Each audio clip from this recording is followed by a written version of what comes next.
My name is Ethan Marlowe. I'm 42 years old and I've been working as a freelance graphic designer for the past 15 years in a quiet suburb outside Orlando, Florida. I've built a decent life for myself, nothing flashy but comfortable.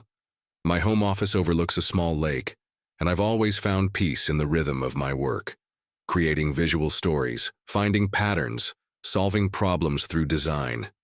It's methodical work that suits my personality. For 8 years, I shared that life with my wife, Camila Duarte. She was 38, vibrant, and had this way of filling rooms with energy that I admired. We met at a local art fair where I was showcasing some of my work. She was there with her family, and something about her laugh caught my attention. We started dating, got married 2 years later, and I thought we had built something solid together. Camila came from a tight-knit Hispanic family. Her mother, Elena, was the matriarch who kept everyone in line. There was also Howard Duarte, her stepfather, who was 80 years old and had been part of the family for over 20 years. Howard was a retired mechanic, a quiet man who kept to himself but always had a kind word for everyone. He'd been dealing with some health issues lately: diabetes, high blood pressure, the usual struggles that come with age. But he was sharp, still drove his old Chevy truck to the grocery store, and maintained his small workshop in the garage. I'll be honest, I was never fully embraced by the Duarte family. Not rejected exactly, but there was always this sense that I was the outsider looking in. Maybe it was because I was quiet by nature, or maybe because I wasn't Hispanic like them. I spoke decent Spanish, tried to participate in family gatherings, but I always felt like the polite guest rather than family. Camila would reassure me, saying her family just needed time to warm up to people. I accepted that. If you enjoy stories of cold-blooded revenge and gripping plot twists, like this video and subscribe to the channel now. There are brand new, unreleased stories here every day, each one more intense than the last. The Tuesday before Thanksgiving, I was wrapping up a logo design project for a local restaurant when Camila came into my office. She seemed different, restless, almost excited about something. "Ethan, we need to talk about Thanksgiving," she said, perching on the edge of my desk. I looked up from my monitor. "What about it? I thought we were going to your mom's house like always." "We are, but there's been a change." She picked up one of my design sketches, not really looking at it. "Howard's been having some issues. Mom thinks he needs more attention, someone to keep an eye on him during the holiday." I saved my work and turned to face her fully. "Is he okay? Do we need to take him to the doctor?" No, it's not that serious. He's just, getting older. Sometimes he gets confused, forgets to take his medication. Mom's worried about leaving him alone even for a few hours." She set down the sketch and looked at me with those dark eyes that had first caught my attention. "I was thinking maybe you could stay with him while the rest of us handle the cooking and preparations. You two get along well, and it would really help the family out." Something felt off about the request, but I couldn't pinpoint exactly what. "Of course," I said. "If that's what Howard needs, I'm happy to help." Camila smiled, but it didn't reach her eyes. "Great, I knew you'd understand. You're always so good about these things." Looking back now, I realized that was the moment everything started to unravel. But at the time, I was just focused on being a good husband and son-in-law. I had no idea that I was about to discover just how expendable I'd become in my own marriage. Thanksgiving morning arrived gray and drizzly, typical Florida weather that couldn't decide if it wanted to be winter or not. I drove my Honda Civic through the familiar neighborhoods toward the Duarte family home, a modest ranch-style house in a subdivision that had been built in the 80s. I'd made this drive dozens of times over the years, but something felt different this time. I pulled into the driveway at exactly 10 a.m., as Camila had requested. The house looked unusually quiet. No cars in the driveway except for Howard's old Chevy truck parked under the carport. I grabbed the pumpkin pie I'd picked up from Publix and walked to the front door, expecting to smell turkey and hear the usual chaos of family preparation. Instead, I found silence. I knocked and waited. No answer. I used my key. Camila had given me one years ago, and stepped inside. "Hello? Camila? Elena?" My voice echoed in the empty hallway. That's when I saw Howard sitting alone in his worn leather recliner in the living room, staring at a muted television. He looked up when I entered, and I noticed his eyes seemed clearer than they had in weeks. "Ethan," he said, his voice carrying a weight I'd never heard before. "I was wondering when you'd get here." "Where is everyone?" I asked, setting the pie on the coffee table.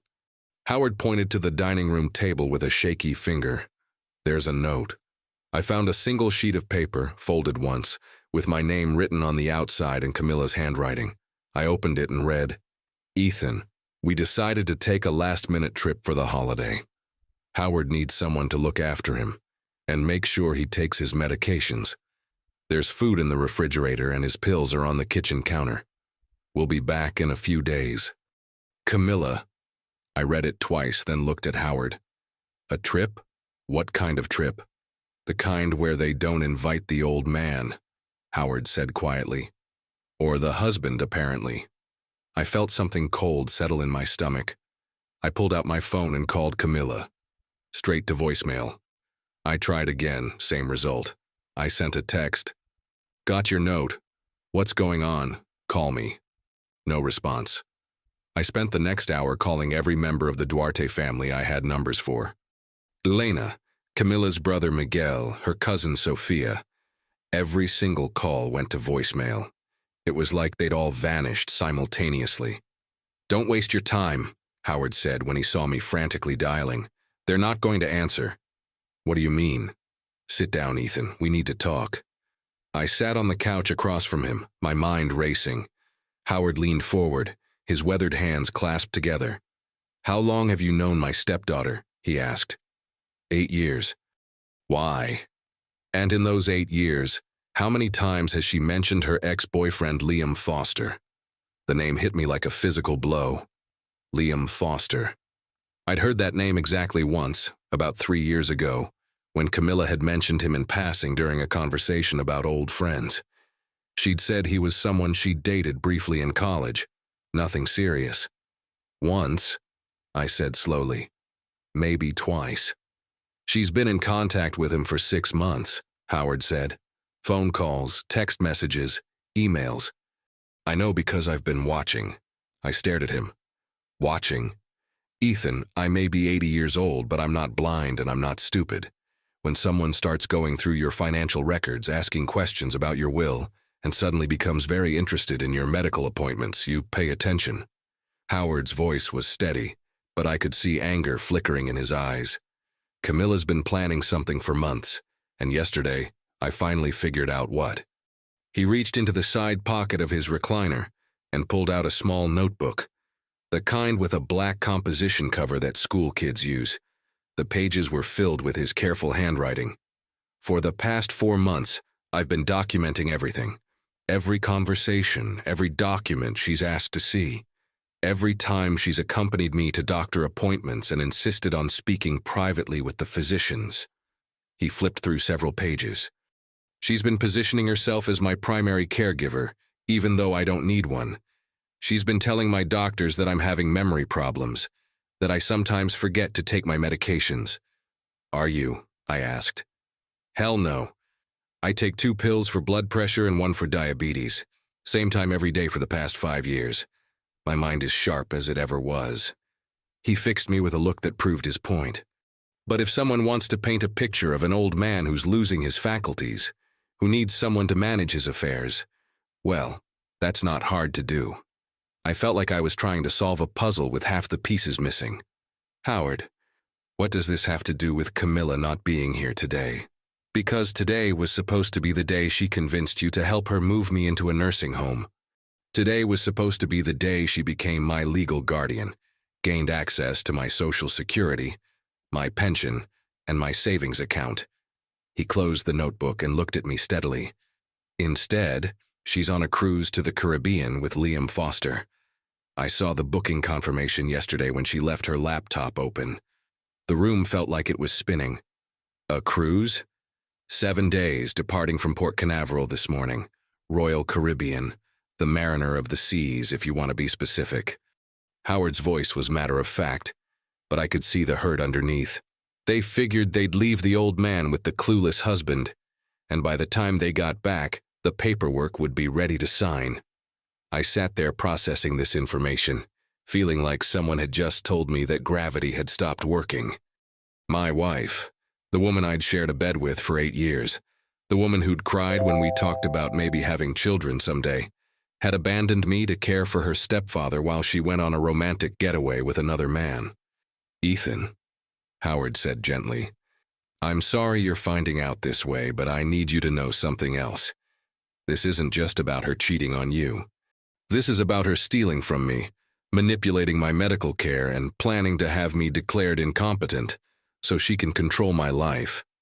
I looked at this 80-year-old man who had been nothing but kind to me for 8 years, and I felt something shift inside me. It wasn't rage, not yet. It was something colder, more calculating. The same methodical thinking I used when I was working on a complex design project, breaking down the problem into manageable pieces. "Howard," I said, "what do you need me to do?" The next few days passed in a strange rhythm. I moved into the Duarte house to stay with Howard, and what I discovered during that time changed everything I thought I knew about my marriage and my wife's family. Howard wasn't the confused, declining old man Camilla had described. He was sharp, organized, and had been keeping meticulous records of everything that had been happening to him over the past year. Every morning he would make his coffee in the same ceramic mug he'd used for decades, take his medications at precisely 8 a.m., and then show me another piece of the puzzle. "Look at this," he said on Friday morning, sliding a folder across the kitchen table. Inside were copies of medical forms, insurance documents, and appointment summaries. Every time Camilla went with me to see Dr. Martinez, she would insist on speaking with him privately. She told him I was having episodes of confusion, that I sometimes forgot where I was or what day it was. I studied the documents. Dr. Martinez had noted patient's stepdaughter reports increasing cognitive decline, and family concerned about patient's ability to manage medications independently. But Howard's actual test results showed normal cognitive function for his age. "She was creating a medical paper trail," I said, recognizing the pattern. It was like watching someone build a brand identity, carefully crafting a narrative through consistent, repeated messaging. "Exactly. And look at this." Howard opened another folder. This one contained bank statements, Social Security documents, and legal papers. 3 months ago, she brought me forms to sign, said it was just updating my emergency contact information, but what she was really doing was trying to get herself added as a joint account holder on my checking account. "Did you sign them?" "Hell no. I may be old, but I didn't fall off the turnip truck yesterday." Howard's eyes flashed with anger, but she kept pushing, said it would make things easier if something happened to me, that Elena was getting too old to handle financial matters. I was beginning to understand the scope of what Camilla had been attempting. This wasn't just infidelity, it was systematic financial elder abuse. And I'd been the perfect cover story, the devoted son-in-law who would naturally step in to help care for Howard when the family needed it. "Howard, do you have any idea how much money we're talking about here? My pension from 35 years at the Ford plant, Social Security, and about $43,000 in savings. Plus this house, which is paid off. Not a fortune, but enough to make it worth their while." He leaned back in his chair. "Camilla's been struggling financially. That boutique she opened last year, it's been hemorrhaging money. She's been asking Elena for loans, but Elena doesn't have much to spare." That explained some things. Camilla had been stressed about money lately, but whenever I offered to help or asked about the details, she'd brush me off, saying she had it handled. I'd assumed it was just pride, not wanting to burden me with her business problems.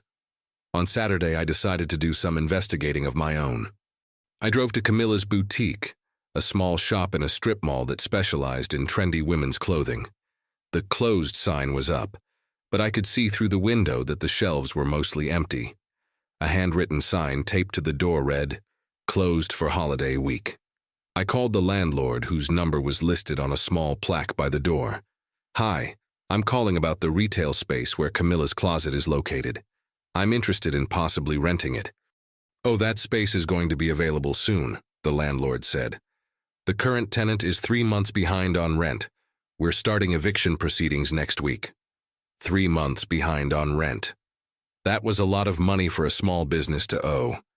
I thanked the landlord and hung up, another piece of the puzzle falling into place. That evening I sat down with Howard to plan our next move.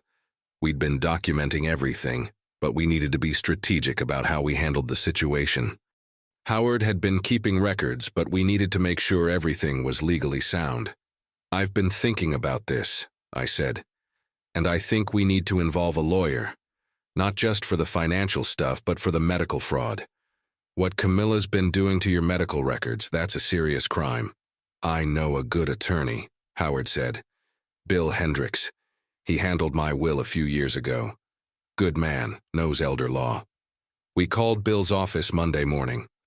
I explained the situation, and he agreed to meet with us that afternoon. Bill turned out to be a man in his 60s with gray hair and the kind of calm demeanor that comes from decades of handling family legal crises. "This is more common than you might think," Bill said after reviewing Howard's documentation.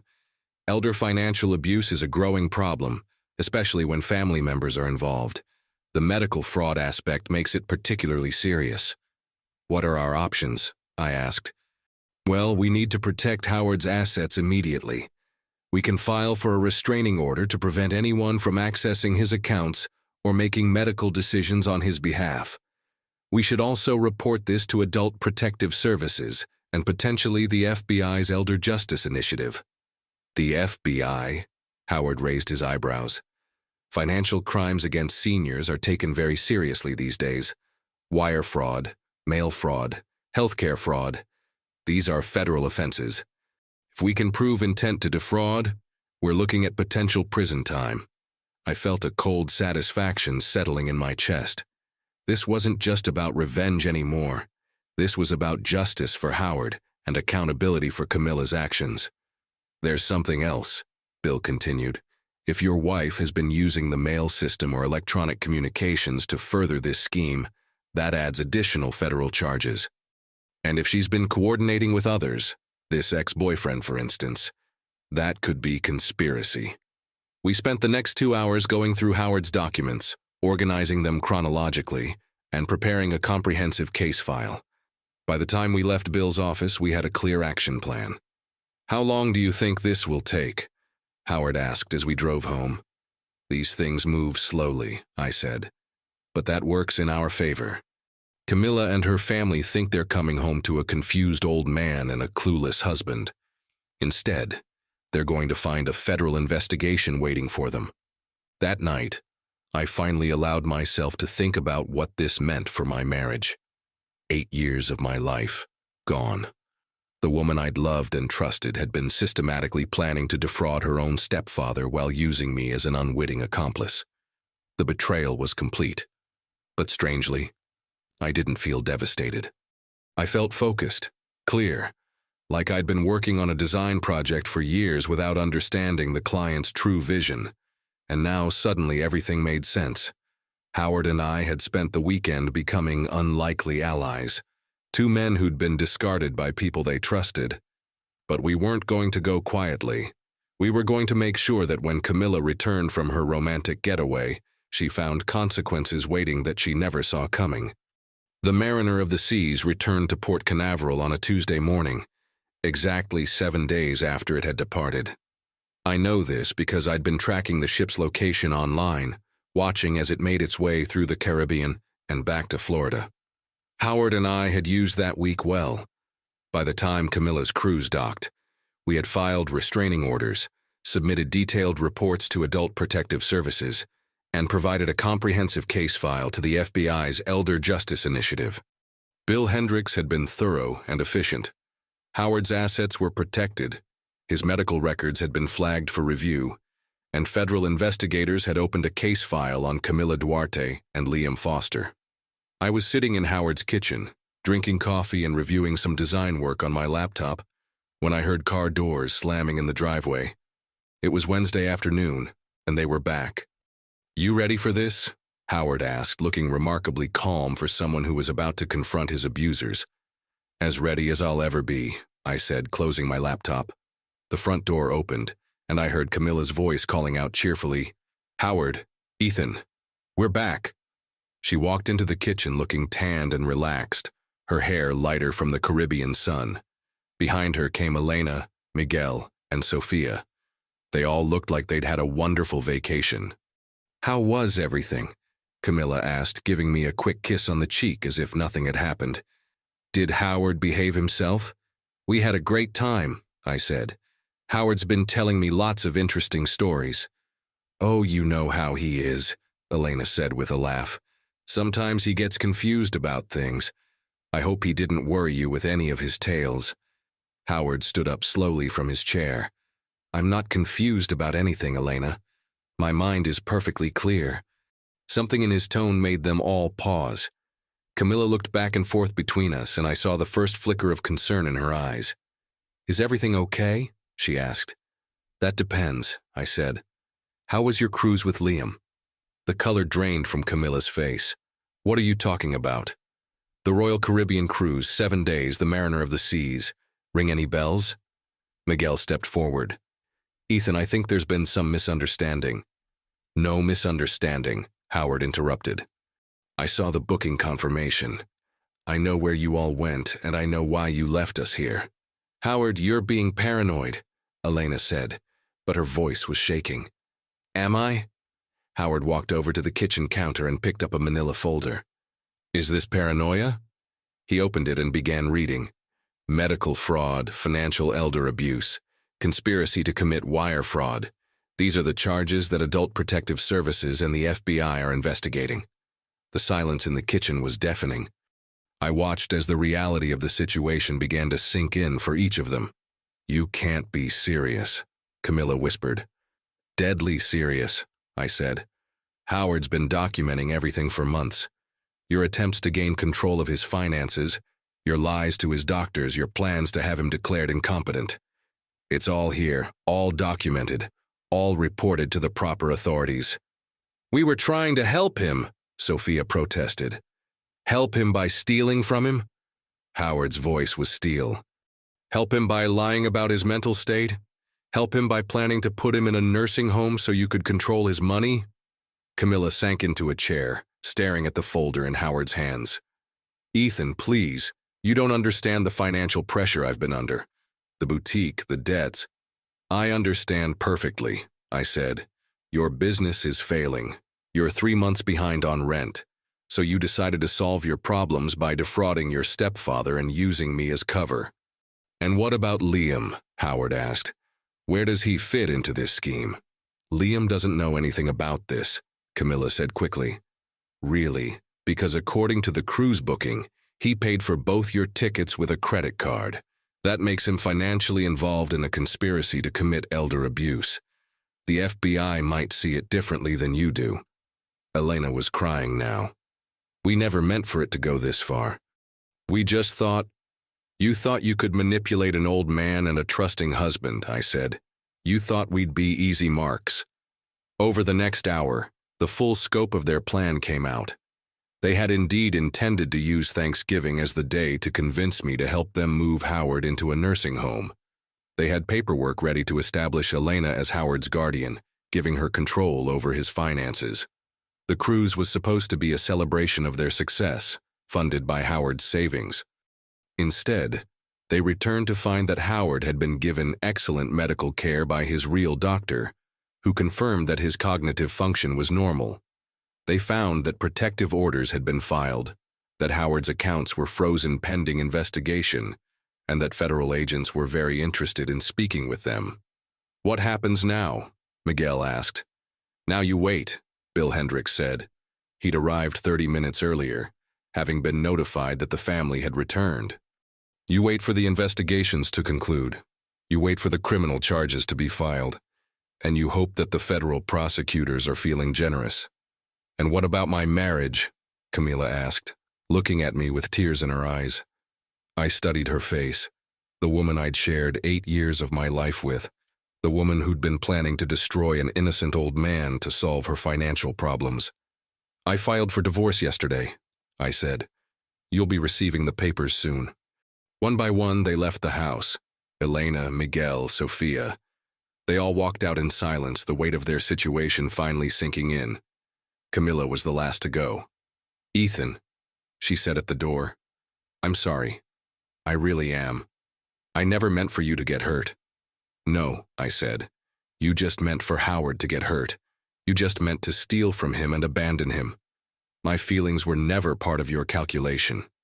She nodded, unable to meet my eyes, and walked out to her car. The house felt different after they left. Quieter, but also cleaner somehow. Howard and I sat in the living room, processing what had just happened. "How do you feel?" I asked him. "Tired," he said, "but relieved.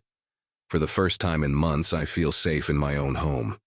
The legal process took 8 months to complete. Camila, Elena, and Miguel were each charged with conspiracy to commit elder abuse and fraud.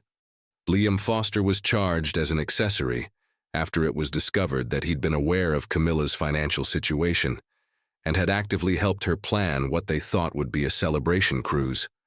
The boutique was seized as part of the asset forfeiture proceedings. Howard's health actually improved during this time. Free from the stress of wondering when his family would make their next move against him, he began taking walks again, started working in his garden, and even began dating a widow named Martha, who lived 3 blocks away. As for me, I learned something important about myself during those months. I learned that I was stronger than I'd realized, that I could stand up for what was right, even when it cost me everything I thought I wanted. I learned that sometimes the people closest to you are the ones you should watch most carefully. And I learned that the best revenge isn't always about getting even. Sometimes it's about making sure the truth comes to light. I still live in my house by the lake, still work as a graphic designer, but now I also volunteer with the Elder Justice Coalition, helping other families navigate situations like the one Howard and I faced. I've learned to recognize the warning signs of financial elder abuse, and I've helped several families protect their loved ones from predators who see aging as an opportunity. Howard and I remain close friends. We have dinner together every Sunday, and he's taught me more about resilience and dignity than any design school ever could. He's 81 now, still sharp, still independent, still driving that old Chevy truck to the grocery store. Sometimes people ask me if I regret how things turned out, if I wish I'd handled it differently. The answer is no. I regret that I didn't see the signs earlier, that I didn't protect Howard sooner. But I don't regret standing up for what was right, even when it meant losing everything I thought I'd built. The truth has a way of surfacing eventually, and when it does, you can either be the person who helped bring it to light, or you can be the person who tried to keep it buried. I know which one I'd rather be. If you enjoyed this story, please like this video and leave a comment telling me what you thought. And if you're not subscribed to the channel yet, please subscribe and hit the notification bell to receive alerts about new stories like this one. Thank you for watching, and I'll see you next time.